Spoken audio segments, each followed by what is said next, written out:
নদী সচল থাকবে, নদীর সাথে সংযোগকারী অন্য শাখা নদীগুলো সচল থাকবে, যাবতীয় যে খাল সেগুলো এবং যাবতীয় জলাশয় সেগুলো সংরক্ষিত হবে।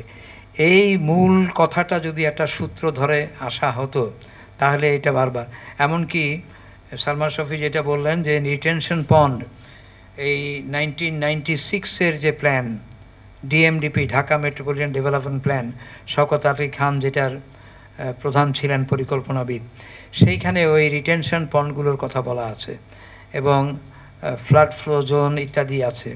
সেইগুলো আমরা মানি নাই, অনেকগুলো বন্ধ হয়ে গেছে ইত্যাদি ইত্যাদি। আমি কিছুদিনের জন্য ঢাকা ওয়াসার চেয়ারম্যান ছিলাম, কত 99 থেকে 2002, 3.5 বছর। তখন ওয়াসার দায়িত্ব ছিল এই সিটি ড্রেনেজ দেখা। এখন কিন্তু আর ওয়াসার দায়িত্ব না, 2 বছর হলো এটা সিটি কর্পোরেশনরা নিয়েছে ঠিকই, কিন্তু তাদের তো সক্ষমতা নাই সেরকম এটা ব্যবস্থা করার, যে খালগুলো কিভাবে পরিষ্কার হবে। যদি আমরা উত্তরের মেয়রকে দেখি যে তিনি একবারে খালে নেমে যাচ্ছেন, মানে খুবই প্রোঅ্যাক্টিভ ভূমিকা রাখছেন, কিন্তু এটার সাথে আরও ব্যাপক ব্যবস্থাপনা বা পরিকল্পনা সেটাও লাগে। দক্ষিণের মেয়রও কিছু কাজ করছেন না তা না, কিন্তু প্রয়োজনের তুলনায় যথেষ্ট না। এটা সিটি মেয়ররা, সিটি ফাদার, তারা নামবেন, তারা যেন সমস্ত কাউন্সিলর, সমস্ত পরিকল্পনাবিদ এবং জনগণকে এর সাথে সম্পৃক্ত করতে পারেন। এটা খুব কঠিন দায়িত্ব, জনগণকে শিক্ষিত করা, অ্যাওয়্যার করা, সজাগ করা। সেটা তো একদিনে হয় না। এই যে ওনারা বললেন বিভিন্ন একটা পার্ক তৈরি করতে গিয়ে কত রকমের পার্টিসিপেশন, শিশুদের, বয়স্কদের, প্রবীণদের সবার পার্টিসিপেশন নিয়ে একটা কিছু করলেন। তো এটা পুরো শহরের জন্য এরকম করতে হয়। তো এখন বন্যার কথা আজকে আমাকে আরেকজনে বলেছে, একটু শুনতে চায়। তো আমাদের ওই খালগুলো তো বন্ধ হয়ে গেছে। আমি যখন চেয়ারম্যান তখন প্রায় 60টি খাল আমরা চিহ্নিত করেছিলাম।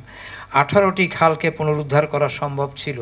সালমান শফি ম্যাপ করেছেন, ইকবাল হাবিব দেখালেন ম্যাপের মধ্যে, যে এই খালগুলো যদি কিছুটা সচল রাখা যেত তাহলে সুবিধা হতো। আরেকটা কথা হলো কি, এটা আমার ম্যানেজিং ডিরেক্টর তখন যিনি ছিলেন তিনি বলতেন, স্যার একটা বৃষ্টি হলো, 3 ঘন্টা পানির নিচে থাকলেন, এমন কি অসুবিধা হলো? আমার গ্রামে যখন বন্যা হয় 3 মাস ধরে, 1 মাস ধরে এখন সিলেটে বন্যা প্লাবিত, পানি ঘরের ভিতরে, পানি চৌকির উপরে পানি, তো তাদের কথা চিন্তা করবেন না? তো পানি তো সরতে হবে। এখন বন্যা, ঢাকার বন্যা, এই বৃষ্টির জলমগ্নতা, সেটা বন্ধ করা যাবে যদি আপনি সেরকম বৃহৎ পরিকল্পনা নিতে পারেন। হাজার হাজার কোটি টাকার প্রজেক্ট করবেন, হয়তো হবে। এখন জন্ম সনদ দিয়ে খোলো বিকাশ স্টুডেন্ট অ্যাকাউন্ট, নিজের বিকাশ নিজে কর। নাও হতে পারে, কিন্তু হয়তো হবে, তাহলে হবে। আর যে ড্রেনগুলো, যে ক্যাপাসিটি, সেগুলোর যে ডায়ামিটার, সেটাকে বাড়াতে হবে ক্যাপাসিটি। আমি কালকে সকালবেলা আমার ধানমন্ডি লেকের উপরে আমার বাসা, 27 নম্বর উপরে এবং লেকের উপরে, আমি ঘুম থেকে উঠে দেখি যে ওরে বাবা, এ তো সাগর হয়ে গেছে।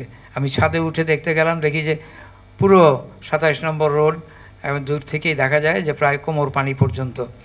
তো এটা আগে 10 বছর 15 বছর আগে একবার ছিল, তারপর এটা মেরামত করা হলো, এখন জানি আবার কি হয়েছে, এটা আবার বন্ধ হয়ে গেছে বোধহয় ওই রাপা প্লাজার কাছে দিয়ে।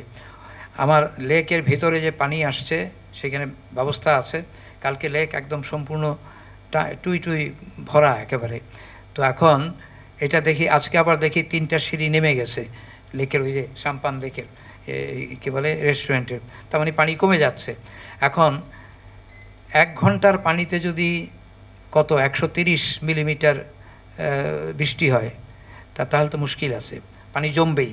তা এখন আবার সময় দিতে হবে সেটা সরে যাওয়ার। এখন যদি আমরা সেই ব্যবস্থা নিতে পারি, প্রচুর অর্থ ব্যয় করতে পারি এবং সঠিক পরিকল্পনার মাধ্যমে সঠিকভাবে করতে পারি। এখন 2 সিটি কর্পোরেশনের এই সক্ষমতা বোধহয় অতটা নাই যতটা ছিল ওয়াসার। তো এখন এটা তাদের সক্ষমতা বাড়াতে হবে। তাদের সদিচ্ছা আছে, কিন্তু সক্ষমতা বাড়াতে হবে এবং কাজের যে কী বলে ব্যস্ততা এবং কাজের যে তাদের প্রচেষ্টা, সেইটা আসতে হবে। তো যাই হোক, বোধহয় আমাদেরকে মাঝে মাঝে কিছু এটা সহ্য করতে হবে। মনে রাখতে হবে এই মুহূর্তে কিন্তু সুনামগঞ্জে এই সব জায়গায় 1 মাসের বেশি সময় ধরে পানির নিচে। তাদের কথা আমরা একটু 3 ঘন্টার অসুবিধা, এটাতে আমরা হইচই বেশি করি। এটাও করব অবশ্যই, কিন্তু শুধু এইটা করলেই চলবে না, সারা দেশও চিন্তা করতে হবে।